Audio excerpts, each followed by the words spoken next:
The NFL Combine has taken place in Indianapolis this last weekend. And, guys, a couple of guys showed out. First thing we'll talk about is a guy named Fernando Mendoza. And you familiar with Fernando Mendoza? Who was that? Fernando Mendoza is a starting quarterback for the University of Indiana. He crushed this year. Okay. He's kind of the consensus #1 overall pick, just won a national championship. Okay, yeah, I know who you're talking about. He played here. He's from Florida. From Florida, from the University of Indiana. And he came down here and beat Miami, actually. Yeah, weird. So, yeah, that was tough. Awesome guy, loves his family, mom, cried at the Heisman. Perfect. Heisman winner, too? This is where I'm going. So Fernando Mendoza made the decision to not, and this is a cool thing, I think a great leadership tool. I'd love to hear your thoughts on it. So he decided, I'm not going to throw at the NFL Combine when all the scouts are there. And why is that? That's because I want to make sure that at my pro day, and a pro day is basically when after the Combine happens, the big schools will run their own sort of like mini Combine on campus. So guys are comfortable in their own element. And obviously only the top 250 players in the country get invited to the Combine. So this is a shot for other guys who may not have had that appeal, that ability to kind of showcase their skills for the teams in Indianapolis to get that same look on campus. So Fernando Mendoza said, I am not going to throw in the Combine because I want to make sure that everybody comes out to my campus and gets a look at my teammates and make sure that those guys are catching footballs from a guy that they're comfortable with. How selfless and cool a move is that? Dude, what an OG. And he's freeing up a spot for somebody else to be actually at the Combine. That's true. Right? That's pretty gangster. No, bro, like when it comes to character, when it comes to upbringing, when it comes to, like, bro, but again, the athlete doesn't become the athlete without the sacrifice of the mother and the father. 100%. I see it every freaking time, bro. Whenever you see, like, you know, an athlete that, you know, he just has his mom or he just has his dad, and that one person takes their God-given talent and goes, I'm going to sacrifice all that I can to give to you because I know you have the gift to put you Totally. here. He has that. He has that attitude. He loves the country. He loves his family. Yeah. He loves his teammates. I think that's a selfless, full of class freaking move, and good for him, bro. That's some stud move. I mean, bro, he knows he's going what, top 2, top 3, and that's like we were kind of talking about it with PBD earlier. Like we were talking about how certain guys are just like things run when they're ready for them to run. Like Mendoza knows, like I can call this at my school, and everyone's going to come regardless because they just want to see me. Yeah. Right? He knows he's the headline, he's the main event, and they're going to come out to see him. So if my guys can get a little shine off of it, let's do that. Oh, that's great. Because how many receivers? Is it like 4 receivers that go with him? 4 receivers, his running backs, and then they'll get like receivers from like local universities. But like the crazy get seen. Well, the cool part about it is not even that. And so many times it's happened like this. It's happened to like college teammates of mine. We had a really good receiver in college. He's a guy that everybody came out to watch. And just by default, if they say, we're here to watch Marcus Colston was his name. But damn, who's that 6'4" tackle over there that I would have never known existed unless I came out to here today? So even his teammates who don't play receiver or don't play running back where he's throwing the ball directly, they're in the building and they're watching him run. You could see a guy who can move and all that. So it's helpful for his guys in a million different ways, and that's really cool of him. I thought that was an awesome. So gangster.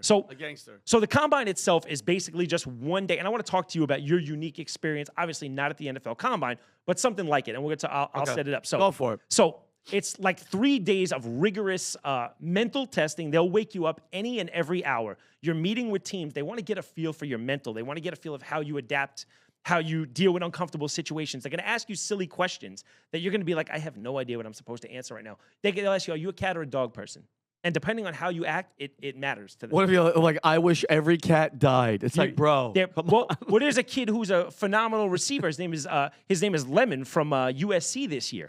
And he had bad interviews, and they're saying it's going to tank his stock, which really sucks. And but at the end of the day, bro, you got to be really with all the stuff that we hear about athletes and how they treat women, they should have like, hey, this girl did this. What do you do? And if a guy's like, I would kind of push her. Oh, yeah. You know what I mean? Like, bad answer. how would you? Yeah, bad answer, bro. They're just like, okay, that guy's abusive. That's a bad answer. Yeah, you're not doing good. Right. So I want to ask you a question because I had the ability to train for the Combine. And what they did for us was they brought in, for the duration of our time, once a week, they had Navy SEALs come in. Oh, and what was the reason for it, you asked? It's because they told us, you've been training since you're a little kid for this, and it's really on field is about an hour and a half. It's crazy. Your entire life. Your whole life for an hour and a half. Comes down to that. So they say that the theory behind it is we want to train and train and train and train and train so that when that showtime comes, you're able to lock in completely and really be able to tunnel vision it and do it when you need it.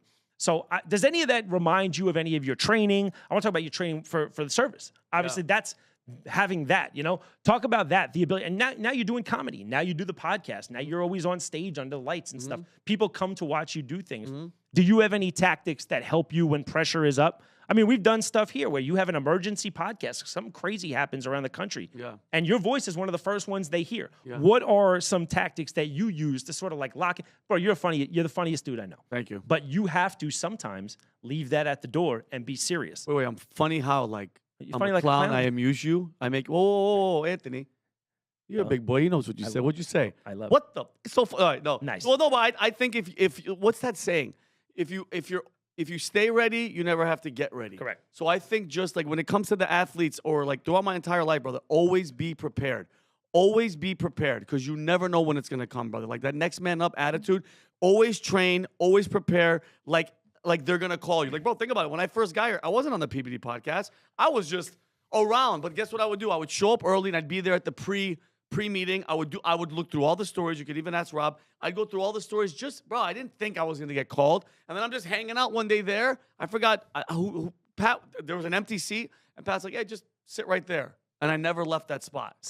So I think I just constantly preparing, constantly getting yourself ready. And, bro, practice. I know it sounds corny. Makes perfect. I think Albert Einstein said, it doesn't take a genius to do genius work. It just takes persistence over and over and over and over. That's why, bro, those young tennis players, they've been hitting that thing since they were freaking 5 years old. And it's like second nature to them. It's like second nature. So if you just always stay prepared, bro. Yeah, how about this? Even when there's nothing coming, even when there's not a podcast or there's not, bro, I'm on my, and I hate to admit it, if I wasn't in this world, I would never be on social media. I would do none of it, bro. I'd have a whole different life, but because of my career with stand-up, with all that stuff.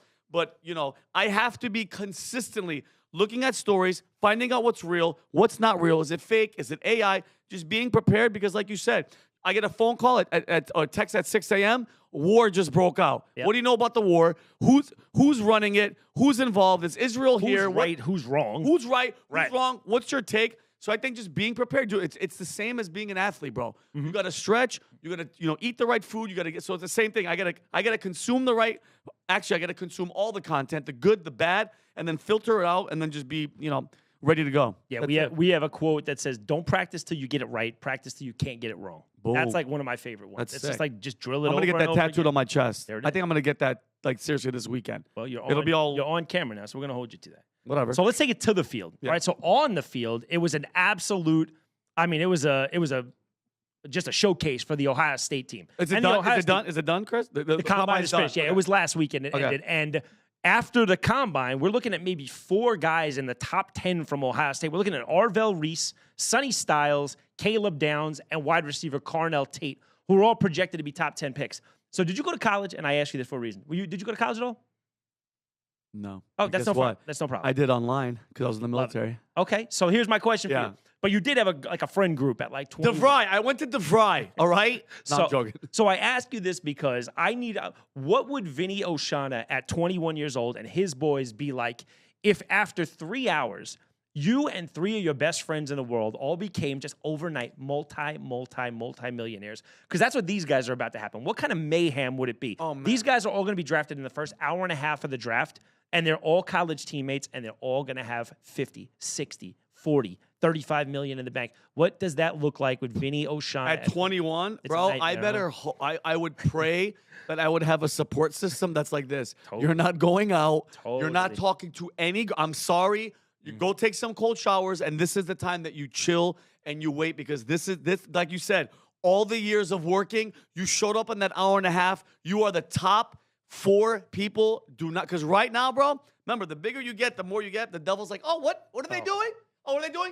Send the hottest girls here. Oh, is there any drugs there? Yeah, bring them there and let something bad happen because they trust me. The devil's working overtime to make people like that, and I'm pretty sure that they're all Christian. If I had to guess, I'm pretty almost positive Christians. That's when God's like, oh, you're going to be praising Jesus Christ. You're going to be talking about, you're done. And, bro, you almost said it like in the beginning jokingly, but it cannot be overlooked. The vitality. How about this? Put me in don't let mom, dad, everybody, don't. They're in still. Are they still in college or college is done? They're out. I mean, they're probably enrolled, but they're probably. I would pay. I would seriously hire a 6 security guard and be like, listen, I'm going to give you good money because I have money. Don't let me do anything. Or don't let anybody go near me. That's what it is. And we've seen the downfall of so many great athletes. I think immediately of a guy you had on the podcast, like AB, right? You guys had AB on here. And it was like, you got to have someone, the importance of having someone in your circle that can tell you, Vin, this is not the move. No. Don't yeah. go do that. I need you to do this. Just the vitality. You said it earlier about the foundation at home and the ability to have people close to you who genuinely have your best interest at heart and are willing to sacrifice. Like I don't care if this pisses you off, bro. You're staying You're not going here. Yeah, what didn't Jameis Winston like steal like beef jerky or something? Well, it was Jameis Winston was the crab legs, obviously. Right. But beef like, jerky, crab legs, but what are you doing? A guy like Mike Vick, who had $100-something million and his contract. boys are fighting dogs at the house. Well, that's what it is. It's like and it's also, that's another thing. It's really hard to break your friend group who's like, we've been with you for the whole time. Now that you're at the show, man, we're not going nowhere. So it's like you got to sort of cut some of those ties a little bit. You see it now, man. I don't want to say it like no, you can say whatever you want. I'll tell you exactly. I know where you're going. Go ahead. Well, I don't want to say like targets, but you guys go places and people recognize you now. Like I mean, I've driven with you before. Yeah, I've been places with the boys. You get recognized, like where you used to be able to. We'd be on the 3rd floor at Yankee Stadium, and we can walk down to the gift shop quietly and comfortably.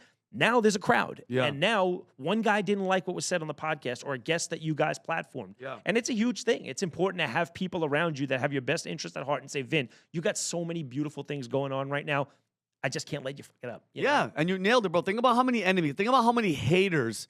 How many haters, how many enemies, how many girls, how many opportunists. Bro, now all eyes are on you on some Tupac stuff. Everybody's watching you. And this is a very, very, very pivotal moment where all your upbringing, what everybody told you, what all the coaches, what all your family, this is all coming to fruition. And I think they have some good heads on their shoulders. These kids are good kids. They know what they're doing. Yeah, I've seen the number 8 and number 2. I've seen them in interviews and stuff. No, they're stand-up kids. And Carell Tate, the top right, has an amazing story, man. He actually lost his mother like in season. Oh, but they talked to him about it, and the kid is just so much better suited for it than I would have been. Like, and I wasn't a bad kid by any stretch, but I just don't know that I would have had the emotional maturity to stay locked in and see the big picture. I lost my dad, and I was broken, bro, for a while. And if I was in the middle of that, bro, I don't know what I would have been like. But shout to Carell Tate, man, who lost his mom in the last year. And it was basically like, these are dreams that I envisioned happening with everybody. When you lose a major piece and catalyst to the whole thing, it's got to be really tough. So shout to him who's been able to kind of keep it together.